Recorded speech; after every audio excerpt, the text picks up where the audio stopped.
নমস্কার, কেমন আছেন সবাই? চারিদিকে জল আর জল। জলের ভিতরে একটা জিনিস খুব হেলে দুলে নাইছে নাইছে বড় হচ্ছে, সেটা হলো শাপলা। শাপলা কিনে নিয়ে আসলাম বাজারের থেকে কাটি। কিনে নিয়ে এসে ছুলিয়ে গুটিয়ে বাইছে তাড়াতাড়ি এই যে গুছাই নিয়েছি। গুছাই নিয়ে এবার শাপলাটা কিন্তু ওর কুটার একটা নিয়ম আছে। শাপলা আছে কুটার আগে ধুয়ে নিতে হয়। কুটিয়ে যদি এর পরে ধোয়া হয় তাহলে ইয়ে চাটনি নিয়ে যাবে, এ আর খাওয়া যাবে না। এই জন্যে আগেতে ধুয়ে নিয়েছি। ধুয়ে ভালো করে ছুলিয়ে এবার কাটিয়ে নিলাম সবগুলো। কাটিয়ে ছোটো ছোটো পিস করে নিয়েছি। ওসে ছোটোও করা যায় বড়ও করা যায়, আমি ওইরকম করে ঘুরিয়ে নিলাম। নিয়ে এবার এই যে দিয়ে দিলাম খানিকটা তেল। তেলের মধ্যে দিলাম দুটো শুকনো জল। দিয়ে শুকনো জল দুটো কালো হয়ে গেছে। এবার দিয়ে দিলাম তার মধ্যে কটা সর্ষে। দেশে বন্যার পরিস্থিতি, এমন অবস্থা, এমন অরাজকতা চারিদিকেই, মানুষের যে দুর্গতি তার বলার না। এবার এই পেঁয়াজ আর রসুন কটা কুচিয়ে দিয়ে দিলাম। দিয়ে এগুলো ভালো করে নাড়াচাড়া করে ভালো করে ভেজে ভেজে নিচ্ছি। ভেজে নিয়ে তারপরে হচ্ছে সেই শাপলাগুলো দেবো। এবার দিয়ে দিলাম লবণ আর হলুদ। দিয়ে আবার একটু নাড়াচাড়া করে ভালো করে ভেজে নিচ্ছি। ভালো করে ভেজে নিয়ে তারপরে এবার এই তো ভাজা প্রায় হয়ে গেছে। এবার দিয়ে দিলাম ওই শাপলাগুলো। শাপলাগুলো কিন্তু আগেরতেই ধুইয়ে তারপরে কুটিছি। কুটিয়ে মোটেও ধোয়া যাবে না, তাহলে একদম চাটনি ইয়ে যাবে, একদম শাপলার চাটনি। আর এর মধ্যে কিন্তু এই শাপলা দিয়েছি, তা লবণ দিইনি, কিন্তু লবণ পরে দেবো।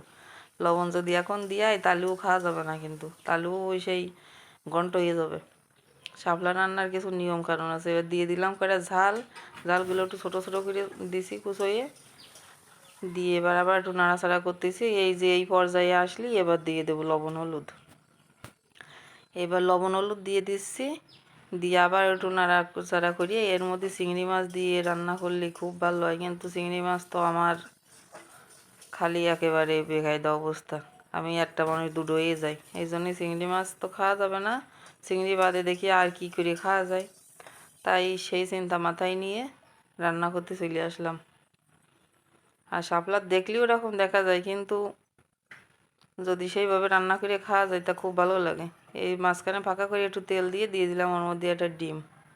ডিমটা দিয়ে ডিমটা ভালো করে নাড়াচাড়া করিয়ে ওর সাথে ভালো করে মিশিয়ে দিচ্ছি। দিয়ে আর একটু ভালো করে নাড়াচাড়া করিয়ে ভালো করে ভাজা ভাজা করে নিচ্ছি ডিমটা, যাতে আর ওই শাপলাটা যাতে ভালো ভাজা হয়ে যায়। ভাজা ওকে, এই যে নামাই নিয়ে চলে আসলাম। নিয়ে একটু ডেকোরেশন করলাম, করে এবার লাগবে গরম ধোয়াটা কিছু ভাত।